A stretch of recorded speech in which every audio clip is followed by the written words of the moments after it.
Welcome to We Got Goals, a podcast by asweatlife.com on which we talk to high achievers about their goals. I'm Gina Anderson Cohen, founder and CEO of A Sweat Life, and with me today is David Rabie, founder and CEO of Tovala. Tovala is a company that has just skyrocketed over the past couple of years. I had the chance to meet David in person a few years ago. David, thank you so much for joining me. Yeah, I'm excited to be here. Before we jump in, David, tell us what Tavala is and kind of what you've been up to. Yeah, so Tavala is a company that is trying to revolutionize home cooking. And our vision has always been, how can we give our customers all the best elements of home cooking and none of the bad parts? So none of the cleanup, none of the shopping, none of, all the prep and stuff that you have to do, but still, beautiful smells in your home, great tasting food, healthy food, textures, caramelization, all that stuff that you associate with home cooking. So that was our vision. What it means in reality is we sell a countertop oven that we've made specifically to cook our meals. And then we have a team of chefs that design recipes every week. We produce all the food, ship it out to your doorstep. And all you do as a customer is add a couple sauces, scan a barcode, and the oven cooks your meal exactly the way our chefs design. So we've been in business for about 3 years and now have customers all across the country. And it really is incredible. I've used the oven. I have one, an early version. You're on V2 now, right? Correct. Yeah. But even the early version was incredible, and it's not just one kind of cooking, right? It uses a couple of different kinds of heat to cook. Yeah, exactly. So the way the chefs thought about it from the early days was, if you're cooking your own food at home, you're generally using multiple appliances. So you might use your stove, you might use your oven, maybe you'll make some stuff that's raw. How do we replicate that in one device?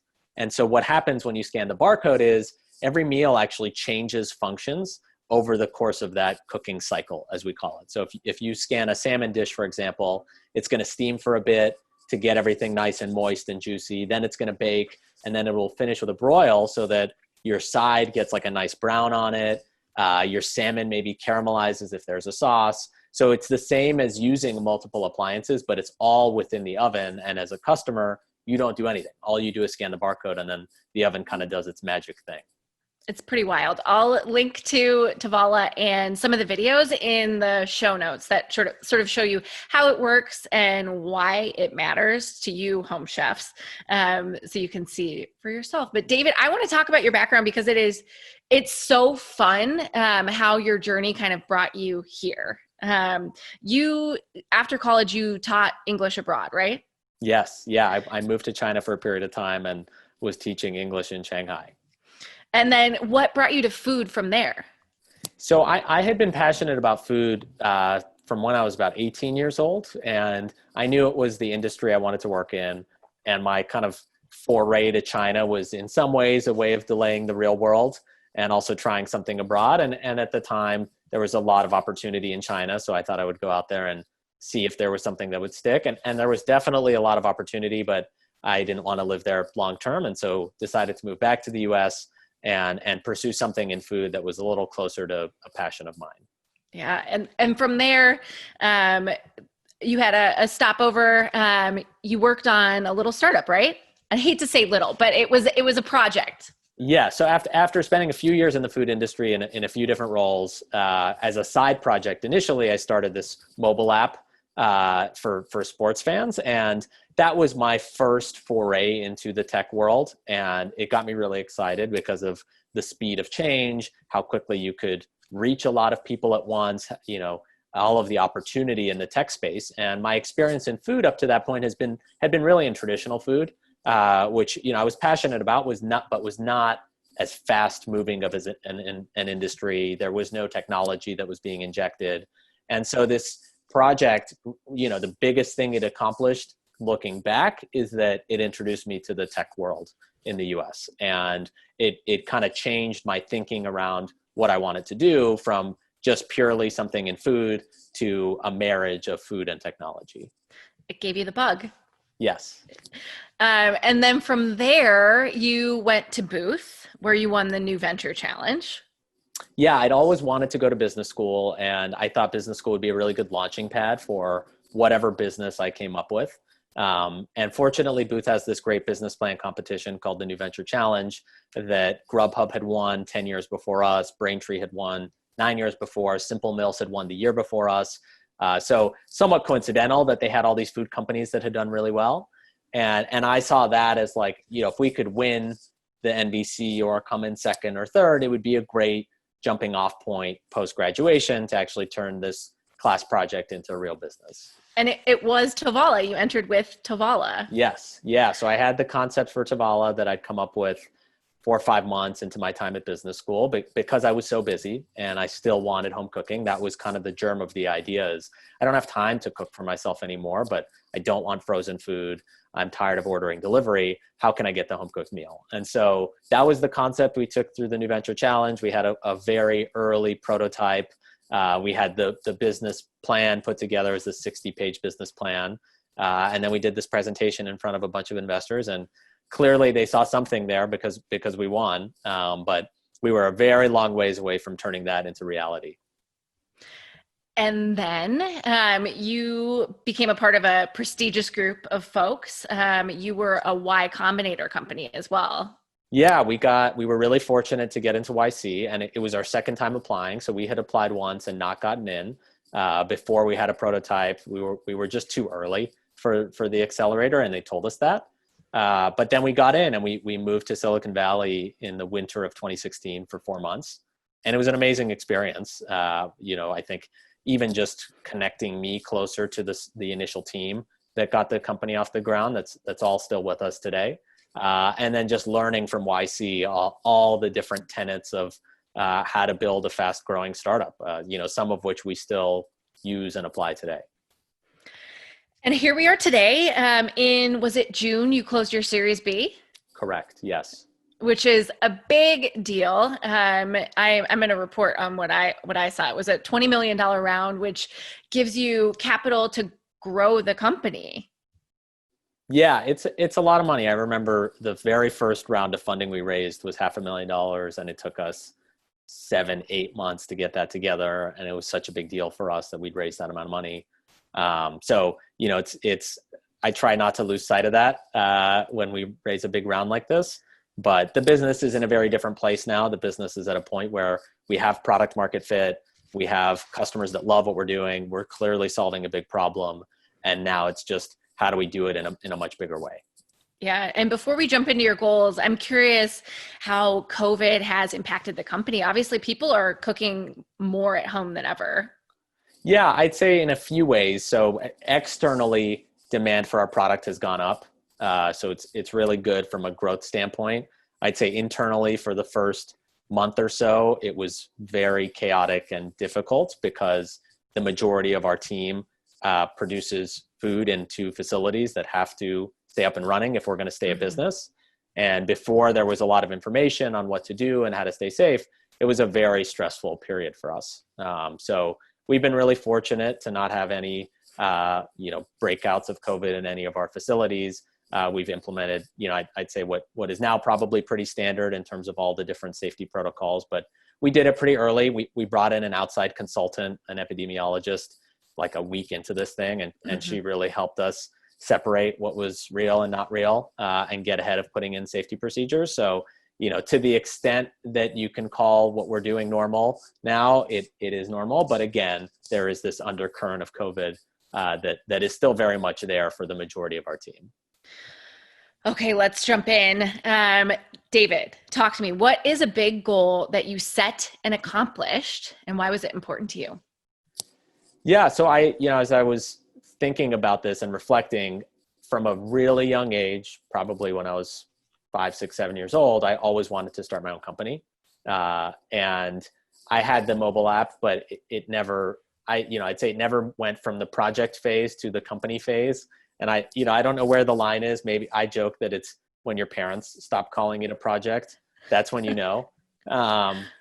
So that was a goal I've had for the vast majority of my life. And with Tavala, I feel like we've accomplished that. And it took a while to go from an idea to a project, to a class project, to a project, to a business, to a real company. But I feel like that box has been checked. Where do you think that goal came from? Was that something you kind of saw in your childhood? Yeah, I think it came from my family. My dad started his own company more out of necessity because he didn't have other opportunities, and really the only path was to try to do something on his own with very, very limited resource. And then other members of my extended family also were entrepreneurs, and so it's kind of what I always wanted to do. I didn't know what kind of business or in what industry, but going back to a really young age, I always had this concept of, well, one day I'll start my own company. Like that's what I'm going to do. And it's kind of fun to reflect on your path from graduating college to today. What do you think fed into Tavala from your path? What are the pieces helping you today?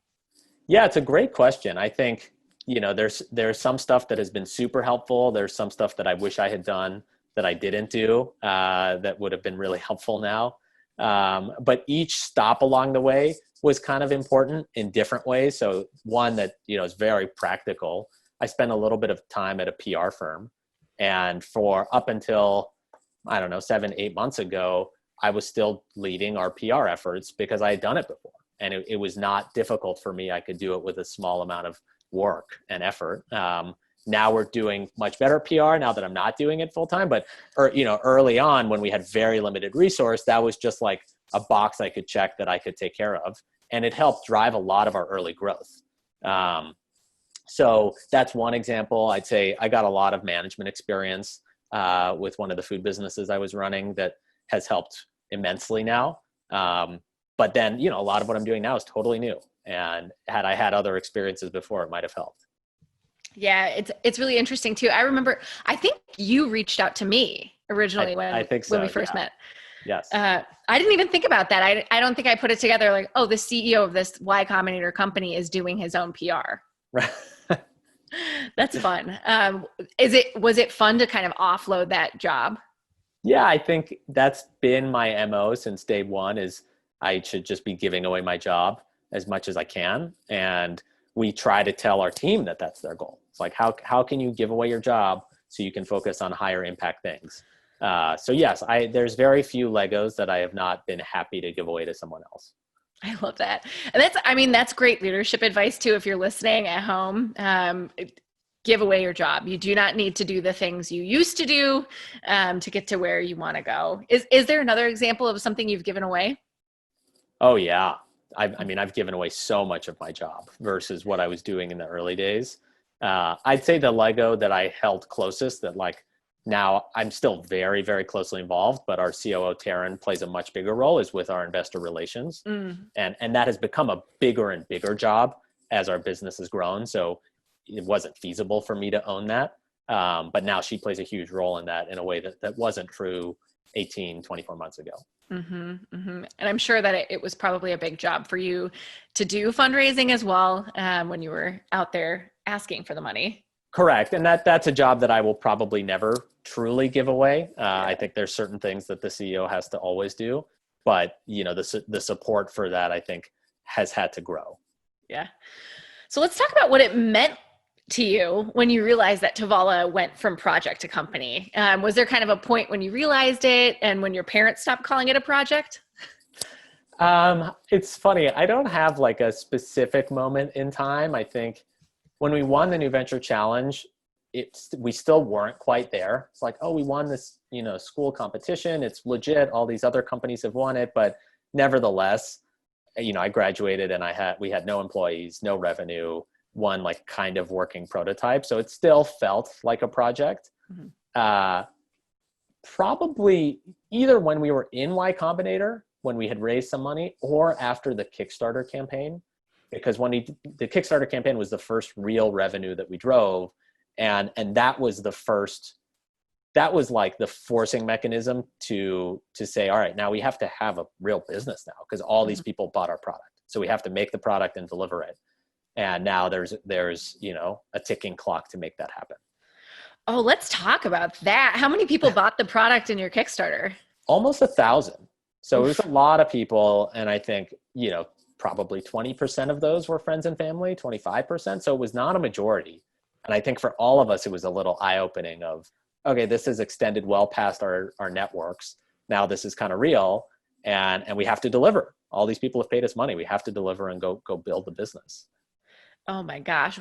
First of all, it's pressure. And second of all, it's proof, which is fun. Correct. But it was good. It was a really good forcing mechanism for the team because we had a deadline. We had all these customers. And so we had to sprint to build what's a really complex business in a pretty short amount of time. Do you remember how long you had? Yeah. So we gave ourselves just under 9 months. The campaign launched March 12th or 13th of 2016. And it was a 1-month campaign. We were supposed to deliver the first ovens at the end of that year. And we ended up delaying about 4 months because nothing was ready. Mm-hmm. We got a little overambitious considering that we had to build an oven, a whole food production system, and then the software to power everything. So we ended up delaying 3 or 4 months. But then the business went live early Q2 of 2017. And now you've done more than 1 million meals? We have shipped more than 1 million meals. Yeah. That's wild. Wait, let's talk about the future. I could talk about the past all day because you guys have done incredible things, but let's talk about a big goal that you've set for the future that you're working towards now. What is it? Yeah, I'd say, one of the goals we talk about internally is taking the company public. We think it'd be an amazing achievement. We think this business would do really well in the public markets. It's very unique. I think it obviously is a huge challenge, and we're a long ways away from accomplishing a goal like that. But I'd say it's a personal goal and it's a company goal that we're kind of marching towards in the medium to long term. I love that. In my head, I'm like, IPO. That's so incredible. Can you think of another company that has like the intricacies, the complexities that I'm saying complexities in a good way, yes, that Tavala has that's gone public recently? Yeah, there's a few. I'd say that the two that really come to mind, one is Peloton, and that's a business we talk about a lot. But once you have connected hardware, it's just like a whole nother level of complexity. And they've got the annuity from the recurrent, from the subscription that we also have that makes the business very different than if you were just selling hardware. So I think that's one. They've obviously done immensely well. I think similar to us, COVID has been a real boon for them. And the other one we talk about a little less so, but equally complex is Stitch Fix, which went public a few years ago and has also seen a ton of success. Oh my gosh, Peloton makes a ton of sense. I think as soon as you said that, calling you guys the Peloton of food delivery really does it for me. Yeah, I think it appeals, it's also appealing to people that are time strapped, that want a really high quality product, whether it's exercise or food. So I think there's the consumer comparison, and then the business comparison is pretty similar as well in a lot of ways. Yeah. So what happens between now and then to get you there? Yeah, a lot. So I think, one of the big differences between us and Peloton is their product is in some ways more easily scalable because their content is one-to-many, whereas we had a customer, that means we have to produce more food. And there's a human element to that. So I think from a production and operational standpoint, there just has to be a ton of scale up and growth. And we're on our way to doing that, but that's a massive challenge. So opening several more facilities across the country over the next several years is kind of the first linchpin to going public. And the second is growth. So how do we keep growing at a super rapid pace? How do we expand the number of people that are aware of us? And we think we're playing in a really big market. Anyone that Tuesday night rolls around and they're tired and hungry and want a high quality product, we think those are potential customers for us. So the question is, how do we get the word out to as many of those as possible? Yeah. So I'm sure you're doing a lot of marketing. I have a question. Do your customers today, do they provide you feedback on the meals they want to see? Some. I'd say that the majority of the feedback is on the meals that we do have, but we have a very, very passionate group of customers. People are, they get very into Tavala, which is amazing. And so we do get a ton of free response, I would say, whether it's people emailing us, chatting into customer service, posting on social media about the things they want to see. And it's all across the board. I think once people get into this habit of I get a super high quality meal by scanning a barcode, they get really creative about what else we can do within that. So there's a lot on the roadmap from the food standpoint, because there's a lot more we can be doing that we're not doing today. So hopefully that part of the business continues to grow and expand. Yeah, that's exciting. I mean, just hearing you talk, I can picture so many exciting ways that the community will love to watch you grow. Just the way that Peloton's community has gotten excited about the growth of the company overall. Sometimes you see really excited communities reticent to welcome new members to it, but I think those who have been invested in you since the beginning and see themselves as a part of your growth will love to watch that happen. So I can't wait to find out what they do when you go public. Yeah, we'll see. Hopefully that happens. It'll be a very exciting time. We'll be watching. Anything else about going public and what it'll take to get there and what it'll mean to you that you want to talk about before we get to your tip? Yeah, it's a great question, what it'll mean to us. I, in some ways, don't let myself go there, because it's a goal. And I think there's a long ways to go to get to that point, and a lot of things that will inevitably go wrong. But I like it as a milestone that the team can march towards, and as kind of a big, hairy goal for us. I love that.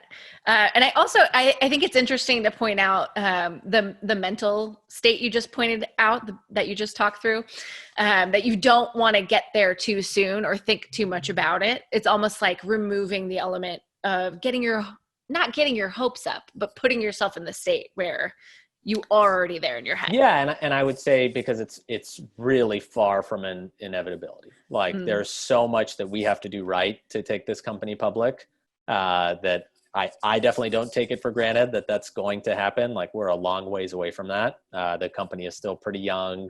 We're still pretty small. There's a lot more to go, but I think it's possible. I have thought that from the early days of starting the company. I would bet on you, David. Okay, let's talk about your tip.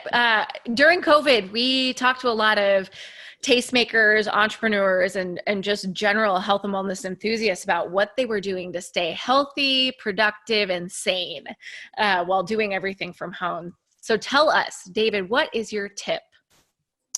Great question. So I was reflecting on this question and thinking, should I share the things that I was doing already? Because I'm a big believer in health and wellness, and that being really important to not just being productive, but being happy. And then I thought, no, why don't I share the thing that's changed? So the one thing that I have been able to commit to that I've actually struggled with my whole life is meditating regularly since COVID. And so what my wife and I do now is every night before we're going to sleep, we do a 10-minute sleep meditation. That we were never able to get to stick. We had done it for a few weeks here and there, and we've been pretty good about it for the last 4 or 5 months, and found it's a really good way to kind of clear our heads, relax a little bit before we go to sleep, and hopefully get a more restful night. I love that. Are you finding that you're sleeping better? 100%. Yeah, there was a definite change. And the nights we don't do it because we're lazy, which is silly, it's a little ironic, we don't sleep as well. So yeah, it definitely helps. And I've always believed in the power of meditation, and unlike eating well and exercising, it never stuck for me, but now it has. So hopefully it's something that I keep up, I think, forever. I think it's such an important part of just holistic wellness. Do you think it stuck because you involved your wife? No, because we had tried doing it together before. You would think that would have helped, having a partner to keep both of us responsible. But I think the main change was doing it before we went to bed. I think picking a very specific time that we could commit to, and where there wouldn't be something to get in the way. Whereas before, we had tried doing it in the mornings, and the mornings are really chaotic. And then we had tried doing it an hour before going to sleep at night. That hadn't stuck, but now it's just kind of a routine at a very specific point in time. It's made it a lot easier. I love it. David, anything you want to tell us about where to find Tavala? What's on the menu this week? Where should we look for you on the internet? Yes, great question. So you can go to our website, which is just tavala.com. We were very adamant when we started the company and came up with the name that we wanted the name of the company.com. So you can come to our website. Menus change every week. I'm going to have a bacon ranch chicken melt with fingerling potatoes today. Tomorrow I will have salmon with broccoli. So it's along the spectrum of what you're looking for, but check us out at Tavala.com and you can see what's on the menu. Thank you, David, for sharing what's cooking, a little bit about your journey. I like the pun just then. I'm going to leave that in. And for your tip. We can't wait to see what happens next for Tavala. Yeah, thank you for having me.